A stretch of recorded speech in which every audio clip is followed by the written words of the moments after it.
Good morning. Good morning. It is so good to see so many bright faces and so many familiar faces. I didn't know who was coming, but I appreciate you all. My name is Martha Madrigal, and it is an honor to be invited here this morning. I titled this loosely, Lies, Damn Lies, and Statistics, because things are changing right now every day. You know, we don't know what's in the news next. I wasn't sure what I'd be talking about or focusing on, other than George kept saying, and tell your story. So I'm going to try to do both. This phrase is often attributed to Mark Twain, who actually credited Benjamin Disraeli. I point that out because I do not hate cis-het white men. I don't. Sometimes I even quote them. Usually not. And I called it a fairy's tale because that was a term of endearment I picked up on the playground years ago, and you know. I have my notes. I'm going to leave a little room for the Holy Spirit here, right? Yeah, just like a 7th grade dance. Work. You know, maybe the worst lies are the ones we tell ourselves. And I do want to talk about where they come from, because they come from everywhere. I think that there's a big difference between lying and surviving trauma. I just wanted to put this up front. I will apologize for lying when my family of origin, all of organized religion, and American society more broadly first apologized to me for telling me I had no truth in this world. Survival will take us places we don't want to go.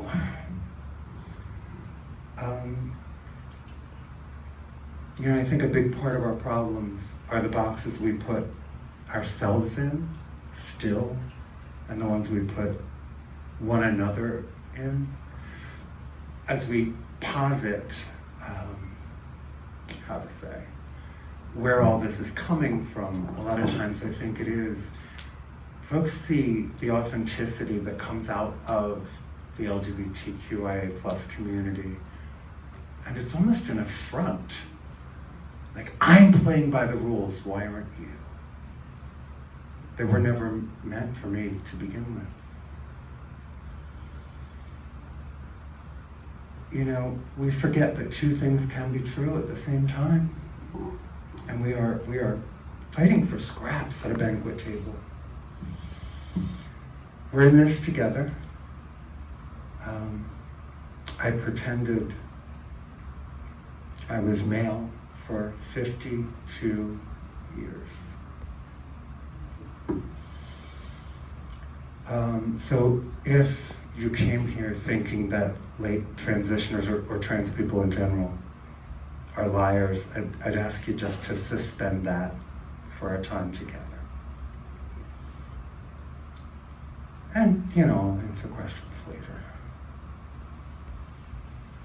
That is little me, disgruntled. I was the third child born to Toots. That's right, everyone called my mother Toots. And Richard on December 8th. It was the Immaculate Conception, and my mother always said it was one. In 1965. I turned 60 last December. From about the age of 3, I knew exactly who I was and what I was on the inside, even though we didn't have words for it. And I was taught, boy was I taught, that I could not trust my own mind. And this is more or less going to be my story woven together with my inspirations and the places where I have found hope and where I've been able to share it and watch it grow.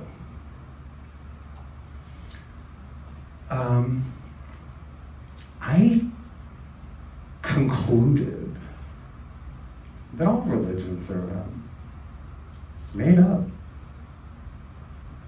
We came up with them, and that's a good thing because that means we can reimagine them.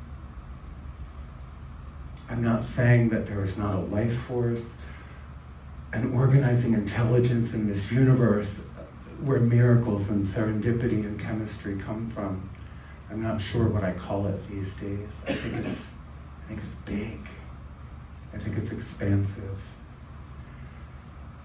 Religion is a way that we sometimes package an idea and sell it back to ourselves, and sometimes with strong arms. It can be an amazing force for good when we stay curious. It wasn't always a force for good in my life. I'm going to talk a little bit about that. But one statement changed my life. And that was stay curious. Because curiosity keeps us out of judgment. It's a beautiful statement, and it's proven to be true time and time and time again when I just ask myself better questions about where I found myself. Learning how to work a computer. This is a pronoun story. There's a story I love to tell. When my daughter was 7 and in Catholic school, she came home one day and she said, "What are we?" I said, "I'm going to need more words." She said, "You know, sister comes into class every Monday," it was Monday, "and she asks us if we went to Mass." And when I said, "Well, we went to church this Sunday, but it wasn't Mass," she said, "I thought you were Catholic." And I said, "Well, I thought so too." And she just looked at me and I looked at her and I got my star. But what are we? She said, "I know we used to go to Mass every Sunday, and then when I started dating the woman that would become her stepmother, we started going to Central Baptist Church, which is in Wayne, Pennsylvania, where all the lefties go to church." More on that later. And she said, "We go there, but are we Baptist?" I said, we're not. And she said, "Well," and then we celebrate all the Jewish holidays with our friends, and "Are we Jewish?" And I said, "No, honey, we're not." I said, "Would you do me a favor and go back and tell sister that I said that God is bigger than anything we decide to call her. And if sister has any more questions, she should bring them to me and not you.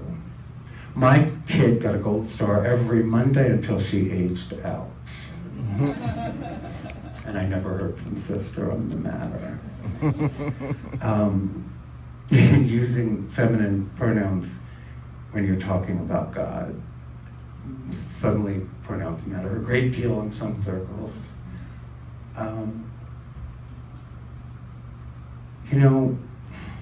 If we are all, each, made in the image and likeness of God, I will posit God is either both male and female, or perhaps neither. God may be non-binary. God may be trans. But that image of God as a man was written by men.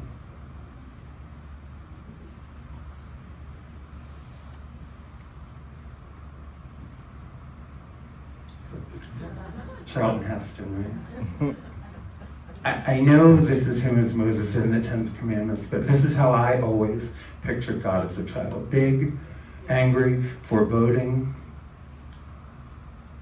Early on, I decided I had little hope for a future and decided delayed gratification was not for me, because we were all going to be taken up in the rapture any minute. My sister was not Catholic after a time. And I was a sponge. I believed a lot of things that changed my outlook, you know? That was one of them. I really believed for a very long time we were all just going to get zapped. Or maybe some did. But as I came to know Christians, I stopped understanding the selling point of heaven. If it meant spending all eternity with some of those folks, I'm going to take my chances. You know, I will say, because I went to vacation Bible school, my mother was a very loose Catholic. I would go to vacation Bible school with the neighbors, anything that got me out of the house, and she didn't have to think about me. So I did learn to accept Jesus Christ as my Lord and Savior and ask him to forgive my sins and make sure that I went to heaven about 1.5 million times when I was a child. It's kind of like buying insurance. Can't hurt. I was raised Catholic. I was forced out the door every Saturday morning to go to CCD, catechism. I had my first Holy Communion in 1974, and then confirmation, and then my mother said, I've done my job, I don't care what you do. Cafeteria is the, Catholicism is the cafeteria line in mainstream religion. Take what you want, leave the rest, and everybody does it. It always made sense to me. I thought that's what religion was, right? You listen to some of it and not some of it, like the whole birth control thing.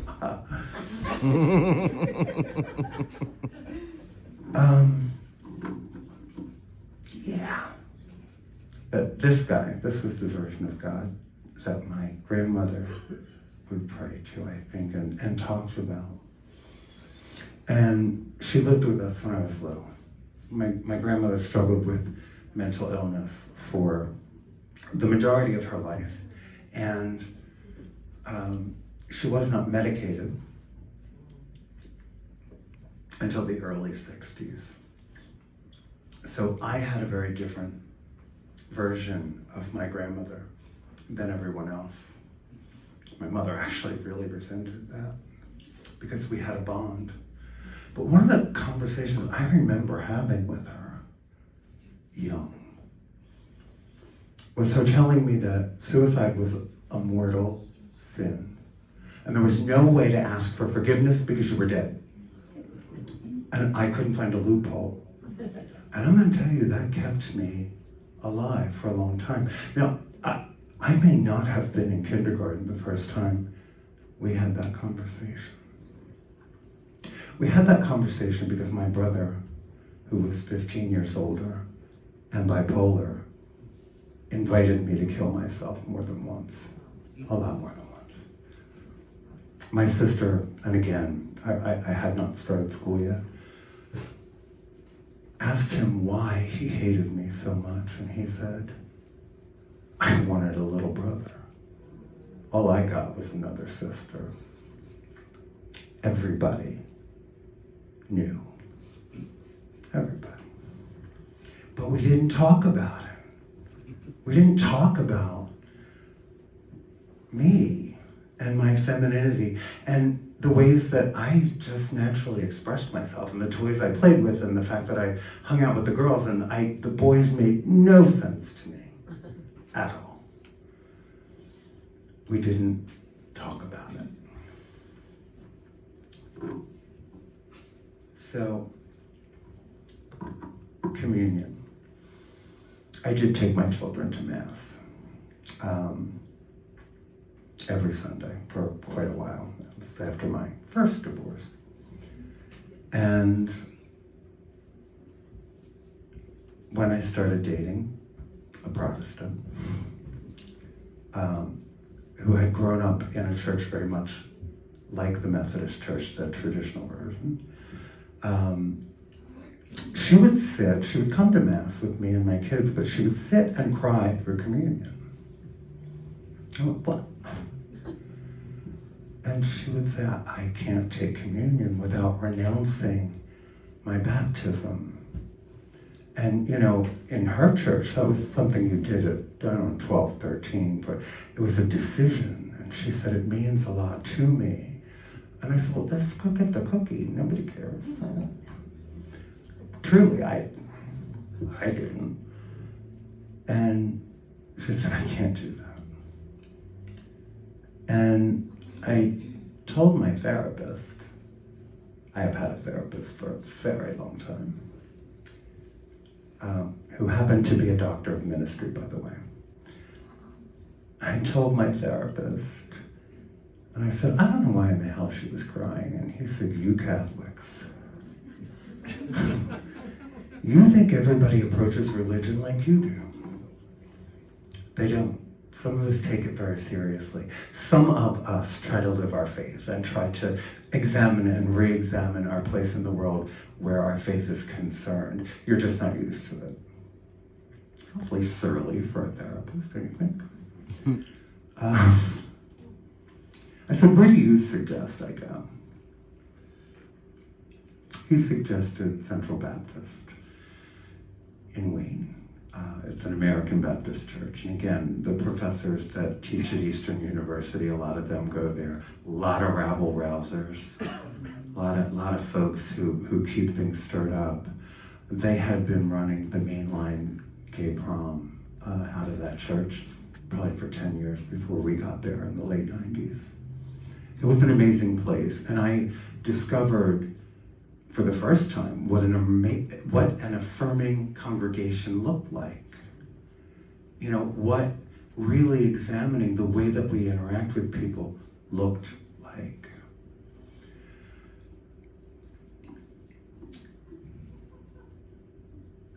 We went there until my son was in high school, and we just couldn't make the drive from Philadelphia to Wayne.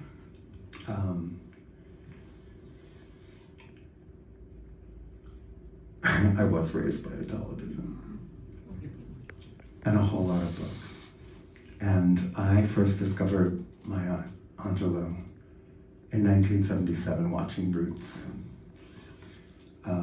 Couldn't take my eyes off her then as an actress. And I rediscovered her in 93. Does anyone remember when Bill Clinton was inaugurated and she read On the Pulse of Morning? Yes. I thought it was glorious.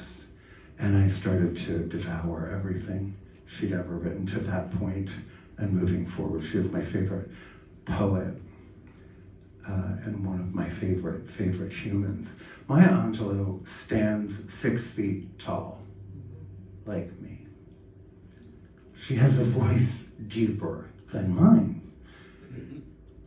She was not a conventional beauty, but she knew herself as beautiful. I got to meet her one time. I worked at the University of Pennsylvania when she came to speak, and she just took my breath, her presence. And she has changed my life over and over and over again with her words and her being. And one of the things that I absorbed was the notion of bringing the ancestors along. She would tell the story of, everyone who has ever loved you, when you have to do hard things, or you have to get in front of an audience, or you have to have a conversation you don't particularly want to have, bring them along, invite them with you.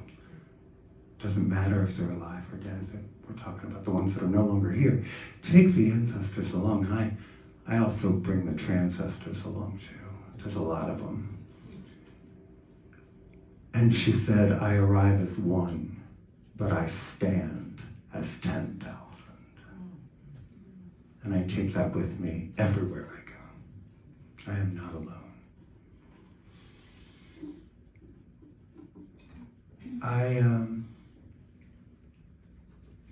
A little while back, I wanted to make sure we would be aligned. We lost her, I believe, in 2014. I found this in speaking to a crowd of LGBT folks in Tampa, Florida. In 1996, she said, I am gay. I am lesbian. I am black. I am white. I am Native American. I am Christian. I am Jew. I am Muslim.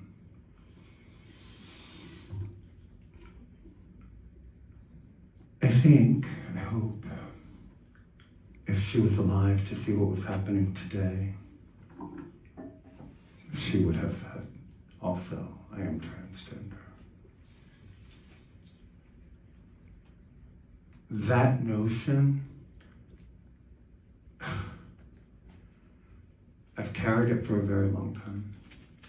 It's an operating principle that everyone I encounter is my family. It gets problematic when we're talking about politics, but it keeps reminding me that folks are all human and all part of my family. That's not always easy, is it? She also said this: each time a gay man is bashed or a lesbian woman is trod upon, something in me is hurt. I want to lend my voice and my spirit where anyone is belittled or trying to rise.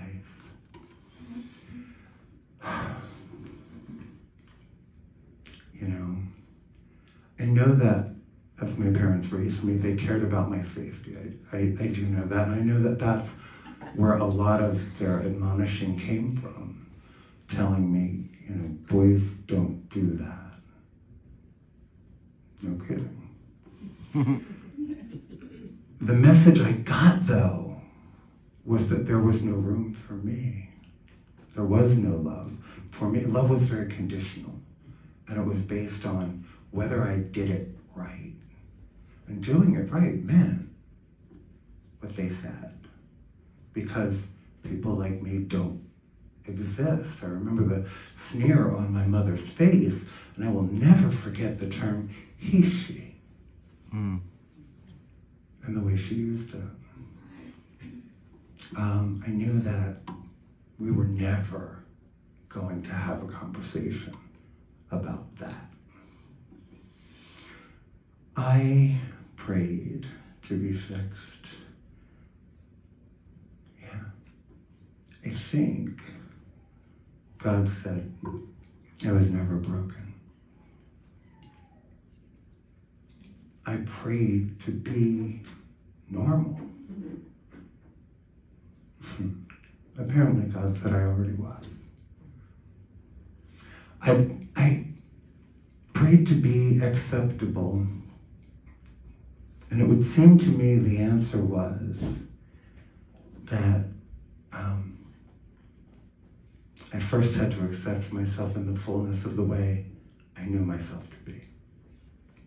Because none of the prayers for change were ever answered. I don't know a queer person raised in any church that hasn't prayed and prayed for something other than, very dramatically too.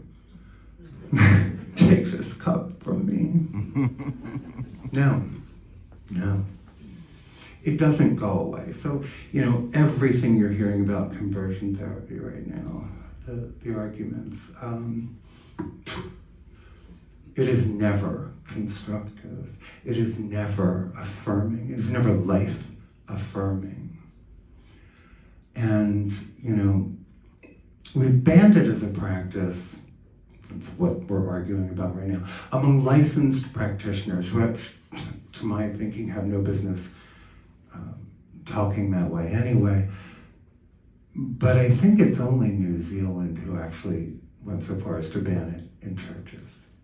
It's still perfectly legal today for churches to do whatever they want to do. That never changed. Bringing it to the public square is a problem.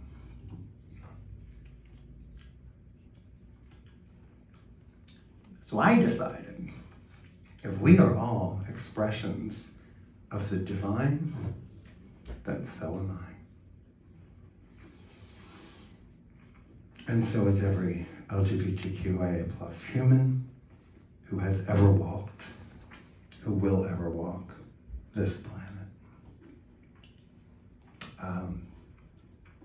I have decided, and I'll stand on this, that God made trans people. Take it up with her. Work. I figured out that I was never broken, but unfortunately my parents were.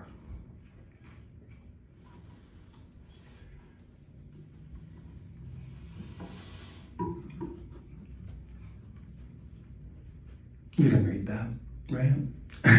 the process of othering, the process of people being othered. Throughout my life, I have always gotten the most respect, comfort, and support from other marginalized people. Those who knew what it was to be othered and put on the outside. Because I've always been, translucently white. But then I would talk, or I would walk, or I would move. And I was something that, is very unacceptable in this world, and that was a person perceived male who was also feminine, right? Charles often says, we don't raise boys to be men, we raise them not to be women. We need to change that.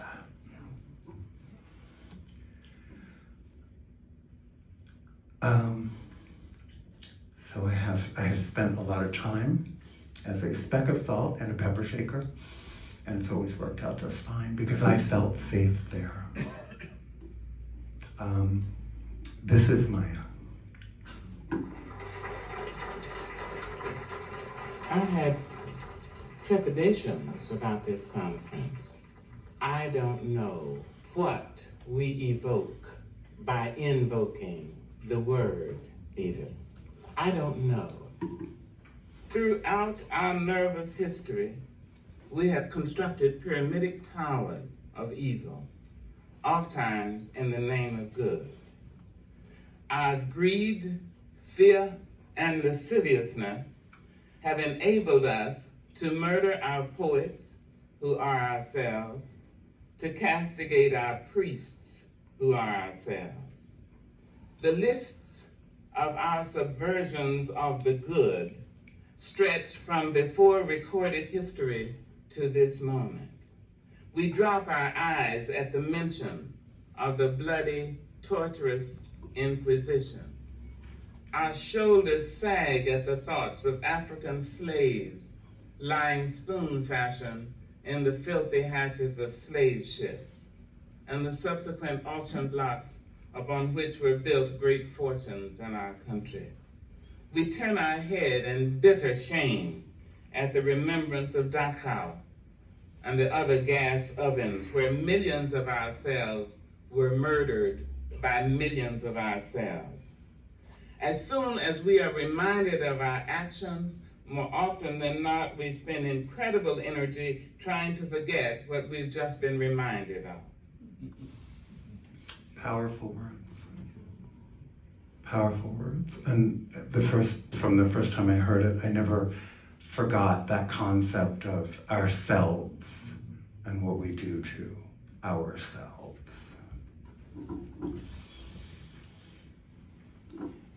One's dignity may be assaulted, vandalized, and cruelly mocked, but it can never be taken away unless it is surrendered.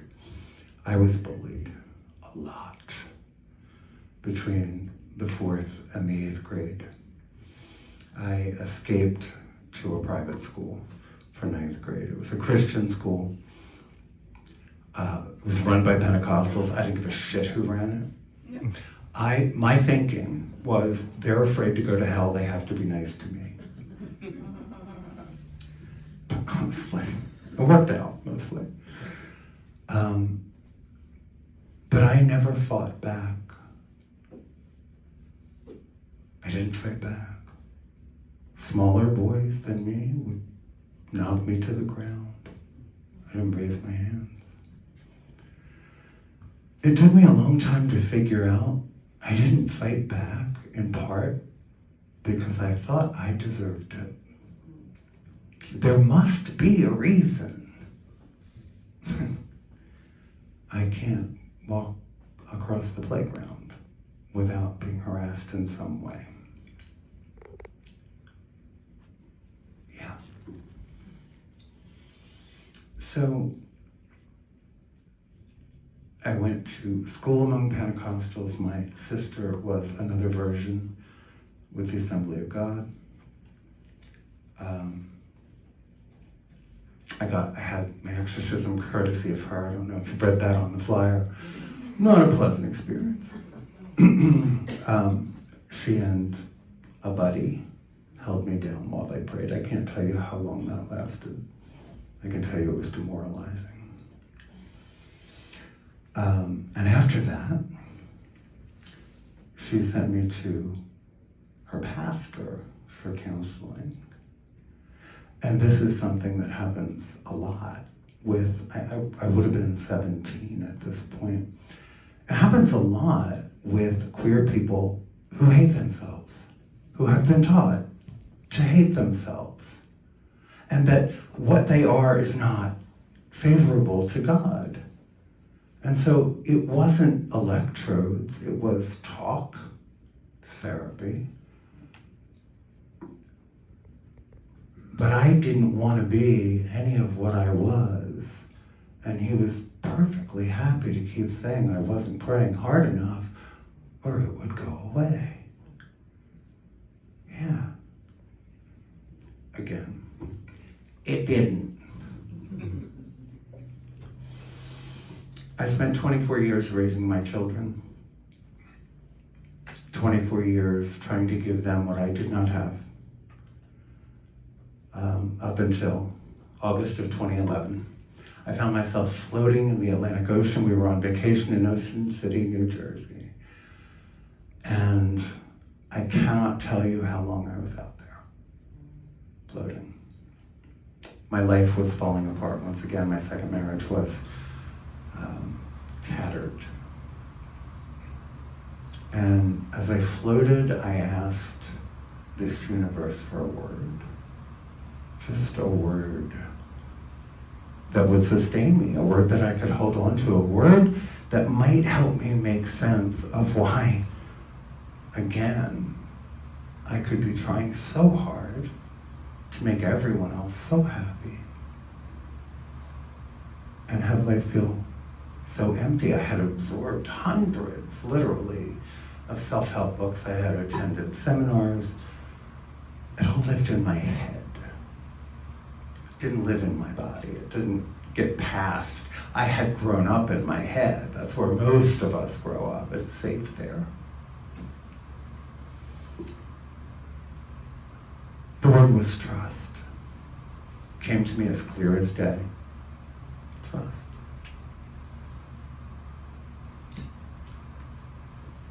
I began to heal that day from so much. My life did keep falling apart. We divorced. Once again, my finances. And I had to pick up the pieces again. My daughter was a senior in high school, so I was going to have an empty nest really soon. But I did start to live in my body. I did start to accept the fullness of who I was. And I started to at least try to form the words.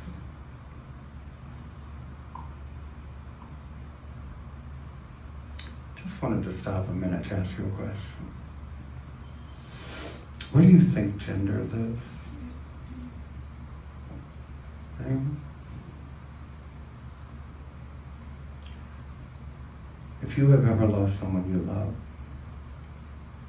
and you found yourself either at a viewing, which is a barbaric thing we love to do as Catholics, or a closed casket, or an urn. Everything you loved about that person is not in the room with us. Right?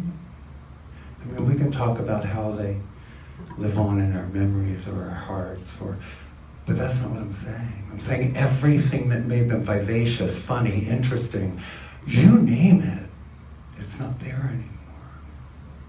That's where gender lives. It's part of that invisible life force. Some of us call it a soul. Gender lives in the soul. You know, I say often, the only thing I ask of you is that you accept the fact that I know myself better than you can ever know me. Just that. And I promise you the same. I don't know why we are debating body parts. I really don't. I know this is not any brand of feminism I've ever studied. And what we leave behind when the soul is gone is detritus. It's a weight suit that rots faster than bananas in the summertime.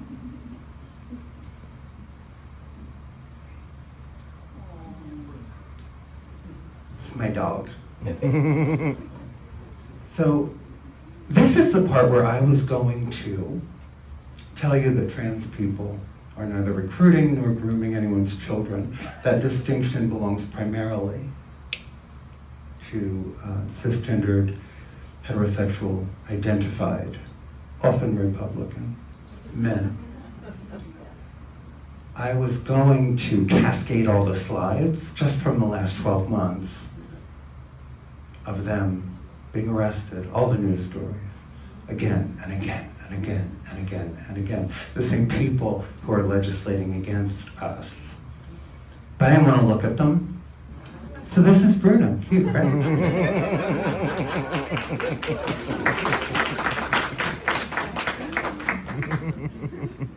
He has more sense in his little 10-pound body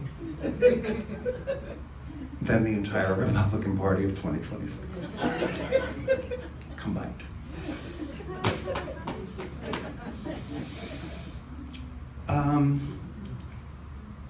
There was a new study released at the end of April from Virginia Commonwealth University. It essentially said water's wet. It pointed out something we have known for a very long time, that, you know, there was a blog post, for crying out loud, in 2016 that pulled together 11 studies that were, we can't even really call them studies, and what came from that was garbage. Garbage. What it said was roughly 60 to 90% of young trans kids are no longer trans in adulthood. It's not true. It was never true. Never true. And, you know, I could spend an hour talking about this, but suffice to say, we have yet another paper released by the American Psychological Association saying all of that was false. Again, a lie that a whole lot of people have run with. They have not tested the veracity of it. It just plays well in Kansas. So,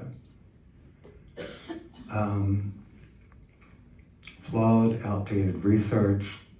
A lot of the kids involved were not even children we would identify as trans today.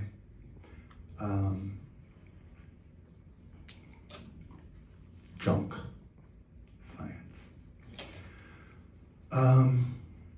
Yeah, two things brought us here. The 2016 blog post and the Heritage Foundation. You know, 2015, when marriage became available to all of us, it wasn't the selling point it had been, and they pivoted over to trans folk.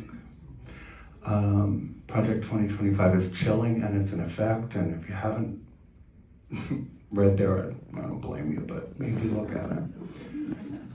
And, they've got another new project in the works. The rights of women, people of color, gay people, disabled people, and trans people are being targeted by a billionaire-funded network. These are fragile, white men who have to exert control over women and the rest of us. They're bullies. They're the same bullies I met on the playground. There might be one and the same, as a matter of fact. These are two of my favorite words. I'm not going to spend a lot of time on this slide, but I don't just want you to pay attention to me here today, but just more generally. This is just a little sampling of things we thought we knew. The Christopher Columbus story, what really happened and where he really landed bears no resemblance to what I was taught in the third grade. None at all. Or the poem, actually. Tulsa. Did you know there was a Black Wall Street at the turn of the last century? Did you know that there were wealthy black people who were quite self-sufficient? Thank you. Until we burned it to the ground. Seneca Village. Ever heard of that? I had not heard of it until I was an adult. You would visit it now as Central Park because we leveled it.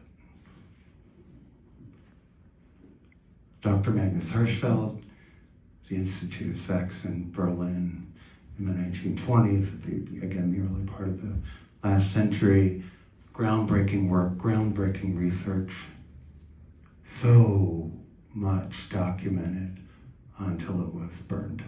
Nazis at that time. The women who we did a problematic movie about called Hidden Figures. There was a white savior in there somewhere that probably didn't happen. But those black women who put us into space the first time. I didn't know about them until the movie came out. Alexander Graham Bell did not invent the telephone. An Italian did it 16 years before. He happened to be the one who got the first patent. Pauli Murray. Have you ever heard of Pauli Murray? Pauli Murray was one of the most important legal minds of the last century. Pauli wrote the framework for much of civil rights law, much of it. We don't hear about Pauli Murray. Pauli Murray was gender non-conforming. We know from the papers that folks found after death that Pauli had been writing to doctor after doctor after doctor asking for a testosterone treatment to ease what they were going through. So it is probably safe to say that Pauli would be a trans man today or a non-binary human, but appropriate to you saying them, even though you'll only find Pauli Murray reference to she. Pauli Murray didn't give up a seat on the bus in 1940. Yeah. Long time. Before Claudette Colvin didn't give up a seat on the bus.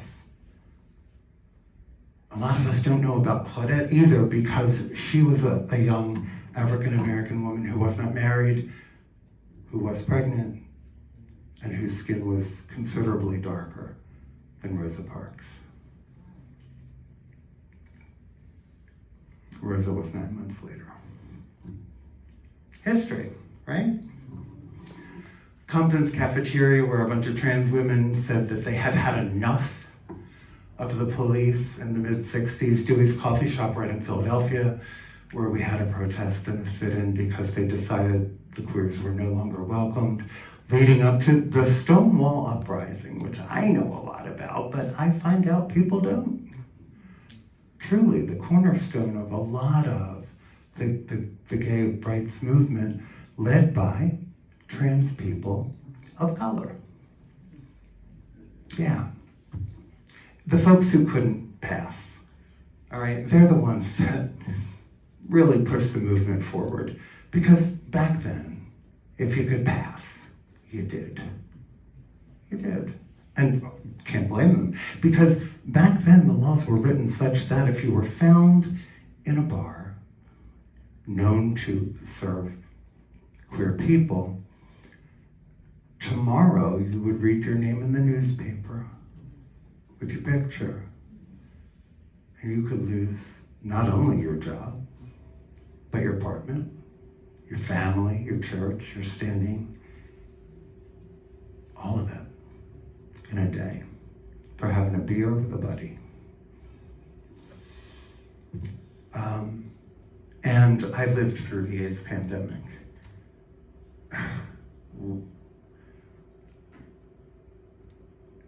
I still don't think we have adequately talked about the carnage and the fact that most churches, like our government, turned a blind eye and said this was the wrath of God. It was what we deserved.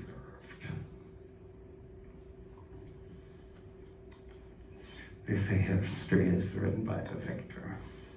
It's always at someone else's expense. Black history is American history. Queer history is American history.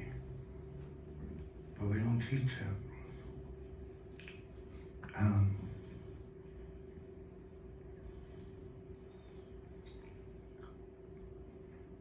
We stole this land, and then we stole the human beings we used to build it. We're not all immigrants of choice.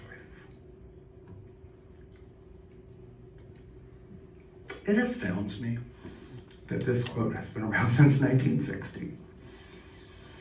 If you can convince the lowest white man he's better than the best colored man, he won't notice you're picking his pocket. Hell, give him somebody to look down on, and he'll empty his pockets for you.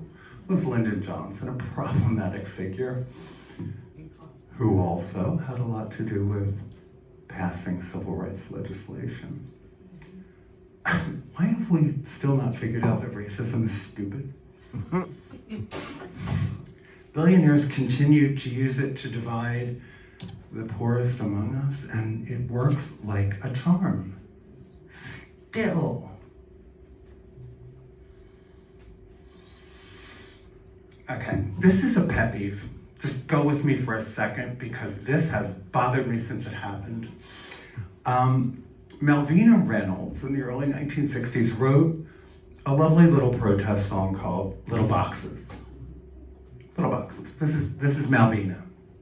Little boxes on the hillside, little boxes made of ticky-tacky, little boxes on the hillside, little boxes all the same. There's a pink one, a green one, a blue one, and the yellow one, and they're all made out of ticky-tacky, and they all look just the same. The song is an indictment about the way we were living our lives, the way we were mimicking one another. It was satire. It was about suburban sprawl, middle-class conformity. That's what the song was written about.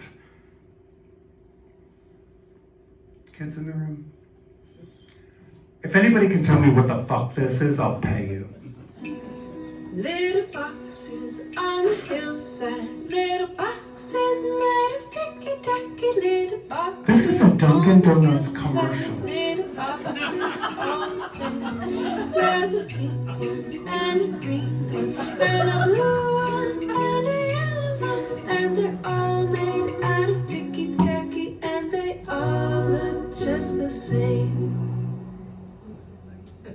Ticky-tacky's not a good thing.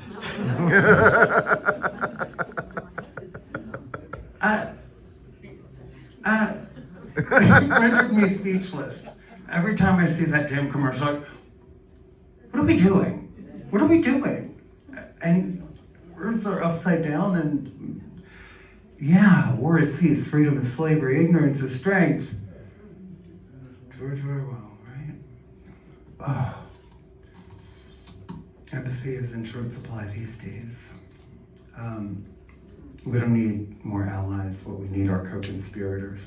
What I mean by that is if you aren't standing close enough to me to get some of this on you, you're not standing close enough.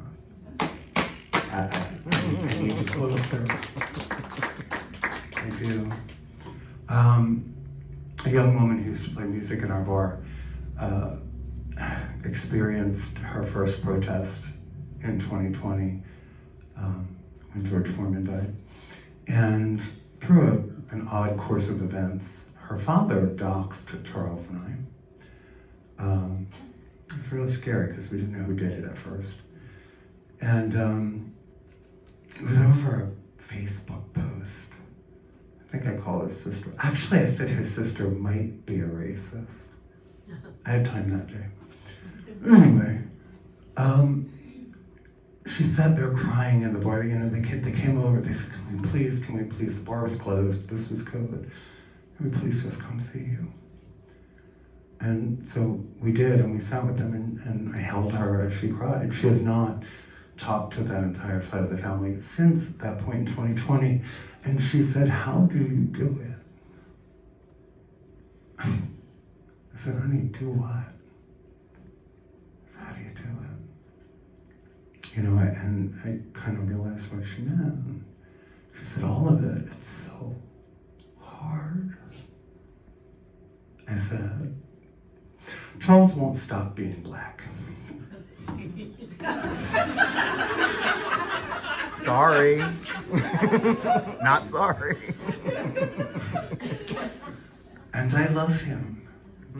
And he'll tell you the same thing about she won't stop being trans, so I guess whatever you got to throw at them, you're throwing at me.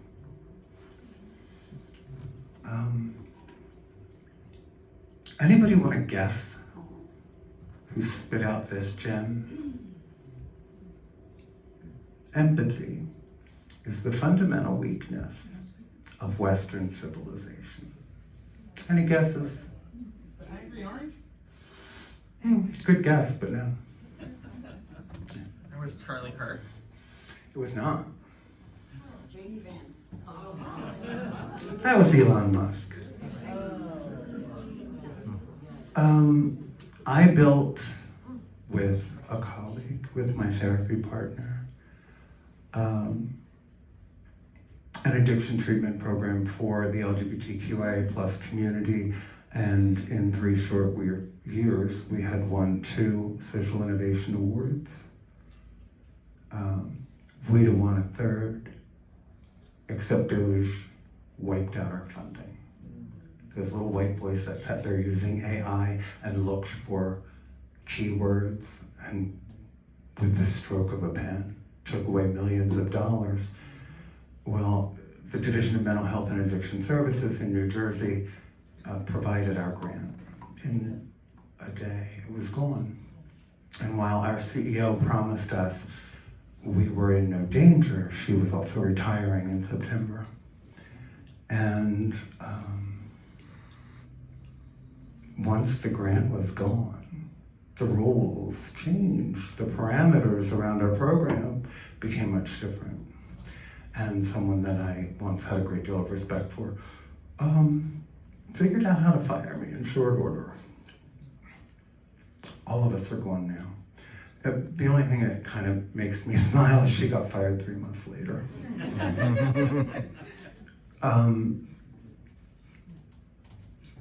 One of the things that I have learned is that transgender people are very palatable when we're victims, when we're asking you to feel sorry for us, when we're saying the plight. Right? We're easy to digest that way. But when we know who we are, and we know what we are capable of, and we insist on being treated accordingly, it's harder for folks. It's harder. I moved on.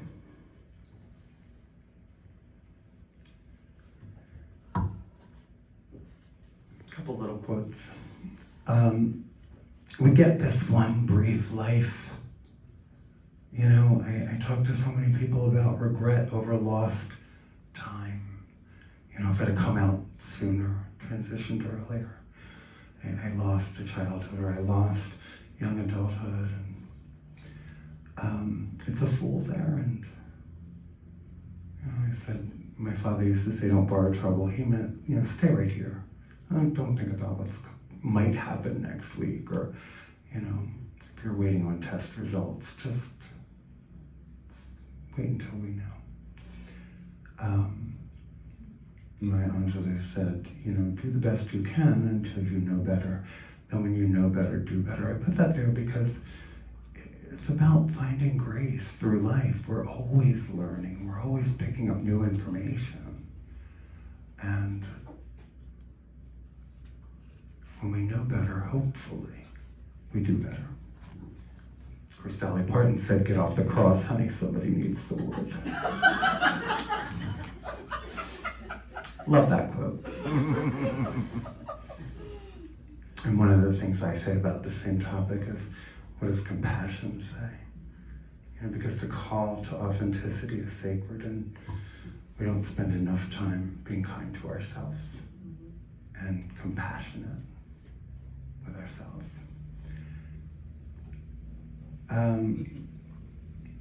Recently, the Trump administration was pushing the University of Pennsylvania to release a list of all of their Jewish employees. What could go wrong? And someone said, we need a Spartacus moment. You know exactly what they meant. This is a Stanley Kubrick film, again, 1960. I don't know why that's in so much of what I'm talking about. I guess that's a decent year.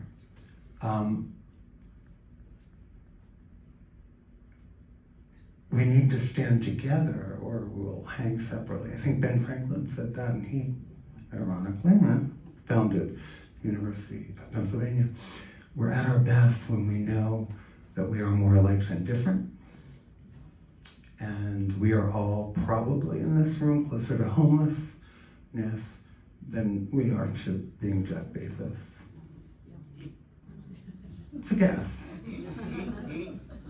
I had a friend once, it's been a while, I mean, he has since passed, and he said, I only have about 10 million in the bank right now. I'm not rich enough to be a Republican. He meant it.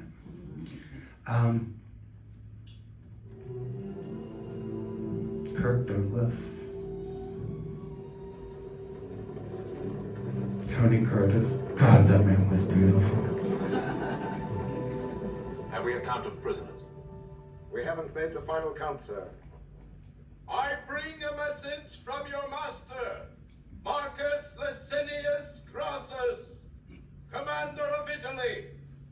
By command of his most merciful excellency, your lives are to be spared. Slaves you were, and slaves you remain. But the terrible penalty of crucifixion has been set aside on the single condition that you identify the body or the living person of the slave called Spartacus. Kirk Douglas was playing Spartacus.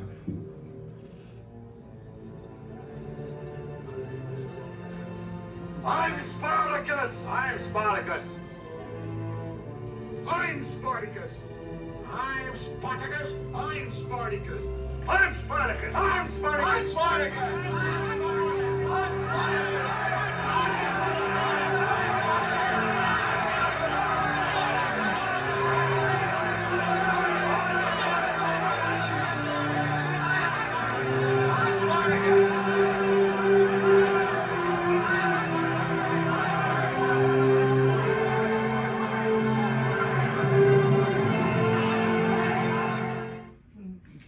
I am told that is not historically accurate, but what a beautiful piece of American film. Stanley Kubrick.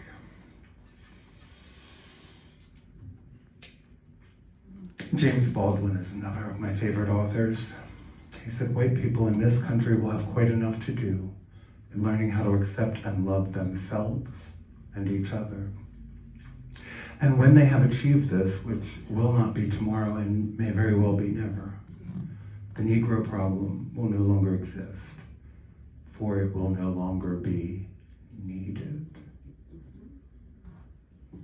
The trouble is not white skin. It's this idea of whiteness. Mm-hmm. It's white supremacy. It's the idea that white people are a default human being and everybody else has got to deal with that. That's what it is. And when we talk about loving ourselves, I do a lot of work around self-talk, around just noticing what plays in the background all the time. Many of us are not at all kind to ourselves, but we can interrupt those patterns. We can learn to replace them with something more gentle and more kind. I look around and I say, are these people loving their neighbor as they that hate themselves? Maybe they are. Maybe they are. Maybe that is their best.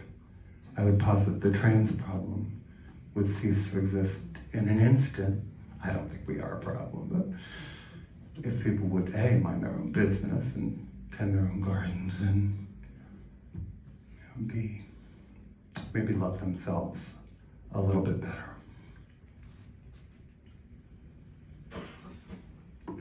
Another favorite, Alice Walker, she wrote The Color Purple. Because whatever has happened to humanity, whatever is currently happening to humanity, it is happening to all of us. No matter how hidden the cruelty, no matter how far off the screams of pain and terror, we live in one world.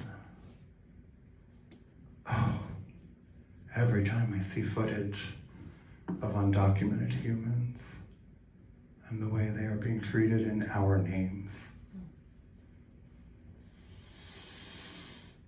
you cannot take away my humanity and leave yours intact. Doesn't work that way. Work. You can't even claim humanity if you endorse evil and call it Dunkin' Donuts. Renaming it doesn't make it something else. These atrocities are being done in our names. It was Dr. King who said the arc of the moral universe is long, but it bends toward justice. I do believe that. That is actually a much older thought. Theodore Parker was actually a Unitarian minister, and he said this in 1853. Look at the facts of the world. You see a continual and progressive triumph of the right. He meant what is right, I do not pretend to understand the moral universe. The arc is a long one. My eye reaches but little ways. I cannot calculate the curve and complete the figure by the experience of sight. I can divine it by conscience. But from what I see, I am sure it bends toward justice. Things refuse to be mismanaged for long. Jefferson trembled when he thought of slavery and remembered that God is just. Ere long, all America will tremble. He was foreshadowing the Civil War.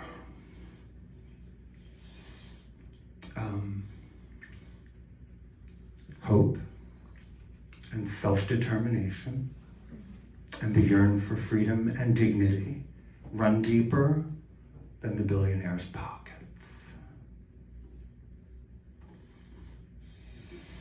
It's a big number, and here's where the work is.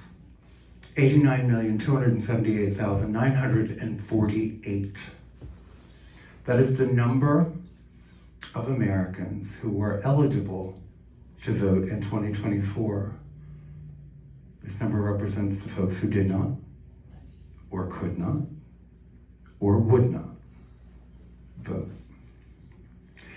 this is the number that Republicans hope to increase, because they saw it decrease in 2020 when the largest number of Americans ever voted. Why? It was COVID, right? Mail-in ballots. We lengthened voting times. We had early voting. And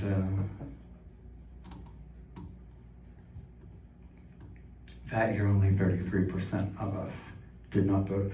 This year it's 36. It's abysmal to me in either way, because I was taught this is true. People fought and bled and died for this right. And we see what happens when an election goes wrong.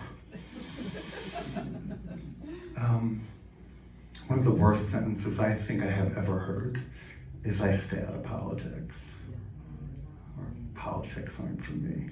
If you want to talk about the stench of privilege, it is in that sense. My life doesn't change no matter who's in office. I have heard that from many folks at the bottom, but I have been admonished by folks at the top. I was a business owner who was too political in 2016. I think they called me hysterical, didn't they? Yeah, on their way out the door. I could talk about the news of the day all day, but visit Full Circle, the podcast, with Charles Tyson Jr. and Martha Madrigal, if you want to hear me go on and on about the politics affecting the LGBTQIA+ communities. This is a quote of mine. There's plenty of people in this room that have heard it more than once. It's not what they call you, honey. It's what you answered to.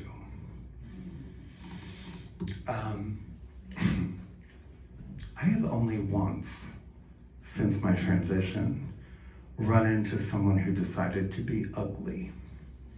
Charles and I were visiting a local restaurant, and we were sitting at the bar. We know the bartender well, and we were kind of in the middle. And we're talking to the folks on our left and our right, and our friend Joni. And this couple got up from the end of the bar, and they were on their way out the door, and the woman stopped. She put her hands on the smalls of our backs, and she said, "God bless you, gentlemen." I wasn't scared. I thought of every young person I have ever counseled or held. I thought of the endless hours we have spent together and what that would have done to one of them. I was out the door faster than, and apparently with quite a bit of flurry because I had a wrap. Throw it around. And they had stopped at their pickup truck out in the parking lot to have a cigarette before they left. I said, "Are you? God bless you, gentlemen." She went, "Yeah." I said, "So you are God's anointed. You speak to the divine." I don't remember everything I said. I really don't. I did say I want to disabuse you of the notion that it is okay to put your hand on anyone, especially a trans person. I want you to think about it 3 times before you ever do it again. I don't know who you think you are, but everybody is not as nice as me. And the man took a step toward me and I said, "And what are you going to do? You're going to hit me, sir?" That's when Charles came around and said, "Do we have a problem?" And the guy went, "No."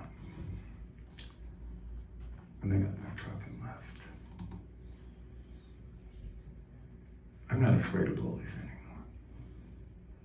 I am not. I know I don't deserve their abuse. I know I'm not on this planet to be their punching bag. and it'll never happen again. I didn't think once about my own safety. People in South Jersey carry guns in their pickup truck. Didn't think, not once, not for a moment. I saw red.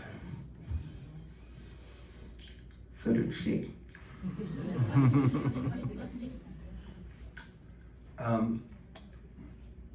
This is my favorite poem, with just a few extra words from Maya.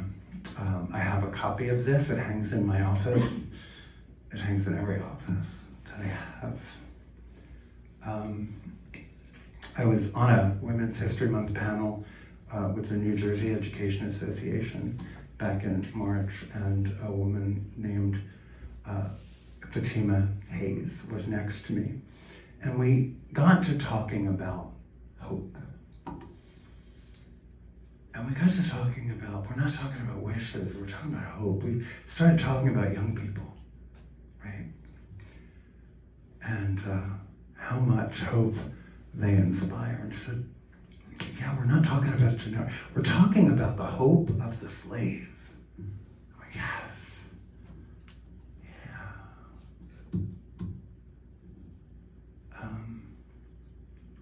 And I've thought about that a lot since she said it. People who may have lived and died not free, but with hope, if not for themselves, for the future.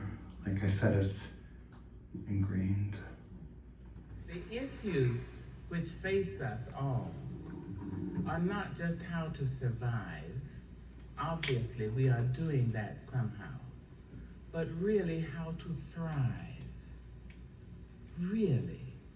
Thrive with some passion, some compassion, some humor, and some style. This poem is called And Still I Rise.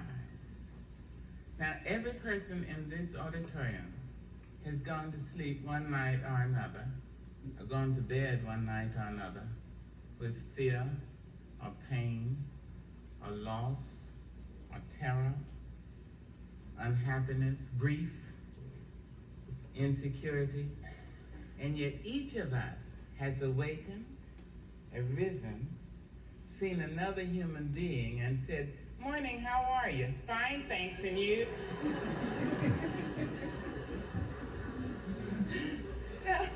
Now, wherever that abides, whether it's behind the kneecap or in the bend of the elbow or between the teeth, wherever that is, lives, there we will find our nobleness.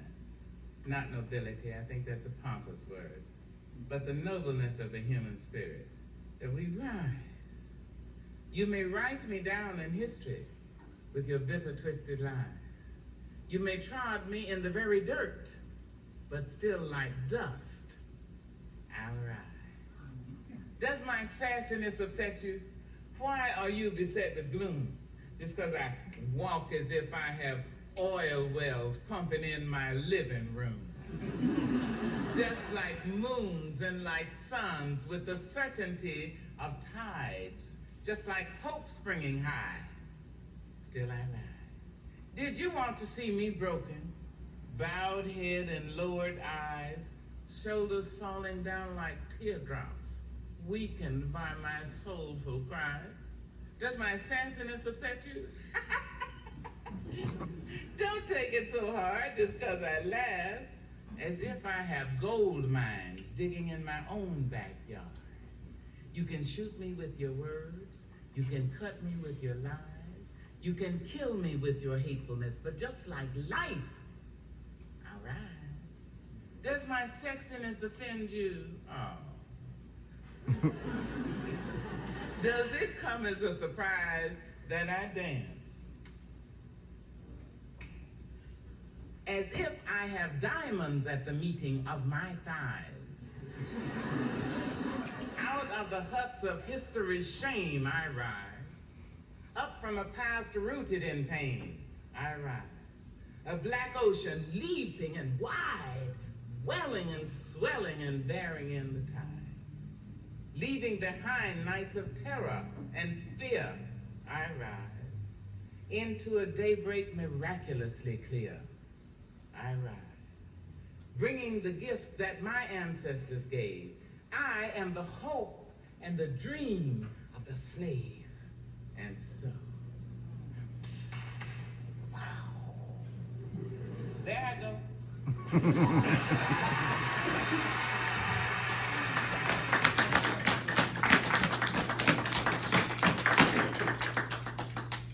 I adore that woman. I am the co-founder of Transformation Collective. So F is capitalized because it's a formation of trans people, you see.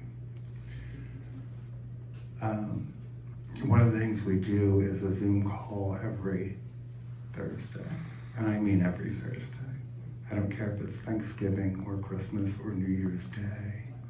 We are there on Thursday night. And also, we do an in-person monthly spaghetti dinner where anywhere from 35 to 55 of us get together just to have spaghetti, just to have community, just to be around one another in a space that feels comfortable and safe. You know, most humans have people all around them they have a lot in common with. A lot of times, trans people are the only one in their family, at work, in the neighborhood, often in church, the only one. So we do that to build community, to support one another. Mutual aid is a big part of being a trans person in 2026. So I asked my people, what are 3 things that I could bring with me today that you want cisgender straight people to know, or what would you like them to do right now? And put it up on our page, and these are the answers. I've removed the duplicates. We're mostly living on fumes, spite and solidarity, mostly spite. There are a lot of things that you absolutely don't think about that we have to all the time. So don't be surprised if we seem difficult when you're just trying to help. Intersectionality is the key here. We're all having a tough time, and some of us are having an even more difficult time due to race, economic factors, disability, level of acceptance by loved ones, strangers, etc., than others, which means that we have to help everyone when we are able to do so and truly leave no one behind. That they're not the default setting. There is no more time to wait for everybody else to be ready for us. We don't need any more trans people dying because the rest of the world says they're not ready. No group has been told to wait their turn longer than trans people. We're out of ideas. What ideas will help y'all, the cis-Fs, we say that with a section, accept us that don't involve us shrinking ourselves? Stop sexualizing bathrooms. People just need to pee.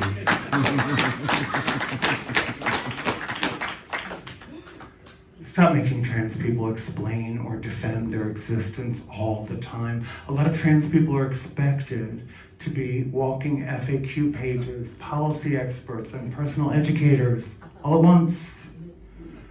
Curiosity isn't bad and something I really appreciate when it comes from a place of wanting to be a better ally, but there's a difference between genuine learning and treating someone like a debate topic. or anthropology project. Remember, trans people are people first, not just political symbols or cultural talking points. A lot of public conversation reduces trans lives to legislation, bathrooms, sports, medicine, or morality arguments. Meanwhile, we are also just trying to date, parent, work, build friendships, pay bills, enjoy hobbies, and exist with some normalcy. Leave me the F alone. Stop assuming upon cishet normality and stop trying to hurt my feelings by assuming I care enough about their willfully ignorant opinions on gender, identity, names, and pronouns. Some of us carry a lot of pain. Listen more, please. Stop buying into all the bullshit. Get to know us. Put some effort into your own education. We're tired of being your teachers here. And it's kind of a repeat. Stop using a different generation as an excuse for brutality. Take on the responsibility of educating your contemporaries. You worry more about the feelings of those abusing trans people than you worry about actual trans people. Put the pronoun pins back on. Just because Trump said to take them off, we appreciated the effort. Show a little backbone. And that was actually part of a conversation. You know, once we realized the queers were the only ones wearing the pronoun pins, all we're doing is outing ourselves. This is not doing what we're supposed to at all. That accepting that you are trans and starting transformation is not an easy choice. Not a choice.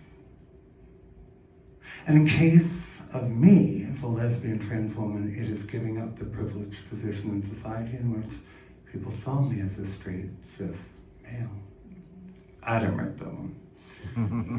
Nobody was surprised when not one. You know, I wanted somebody to go, no way. Not one. This is from a dear friend and ally.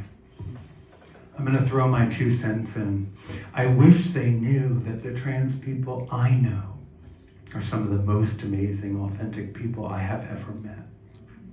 You can't truly understand what authenticity means until you have gotten to know someone who has to fight day in and day out to defend and maintain their ability to be their authentic selves. They are truly missing out on some of the most amazing people by being closed-minded. And also, they need to mind their damn business and stop worrying about how someone else lives their life. Why can't everyone's wish for everyone else simply be for them to be happy?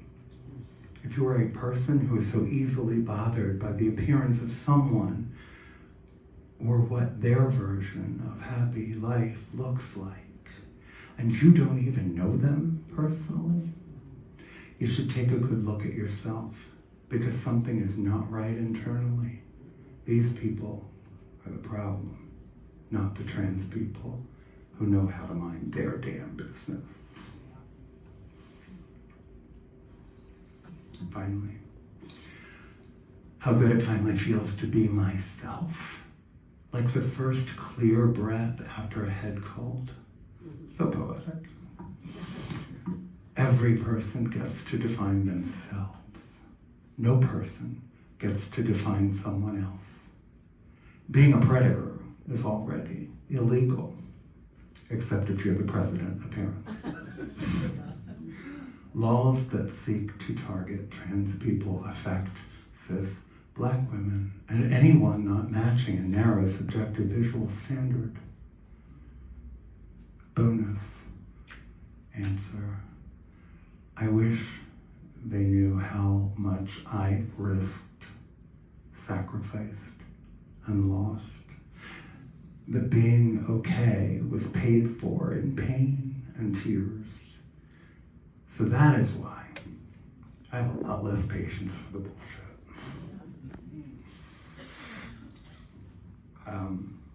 This is another of my favorite quotes, and I'm going to end on this one. When I despair, I remember that all through history, the way of truth and love has always won.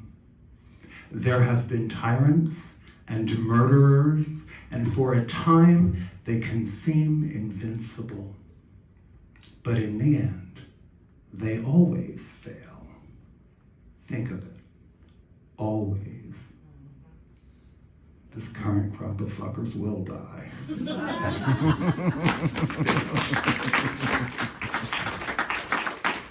Their kind is blessedly thinning out. And we've got to stand together. We've got to stand together. And I hope that you have young people in your life, because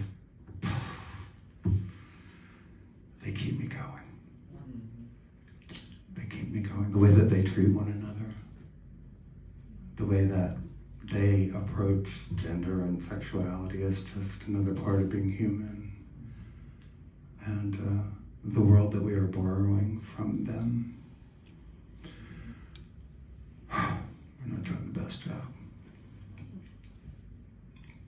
But they give me hope. I want to thank you for your time. That is my email address. That is also our website. If you ever want to get in touch, please feel free. And thank you for spending this time.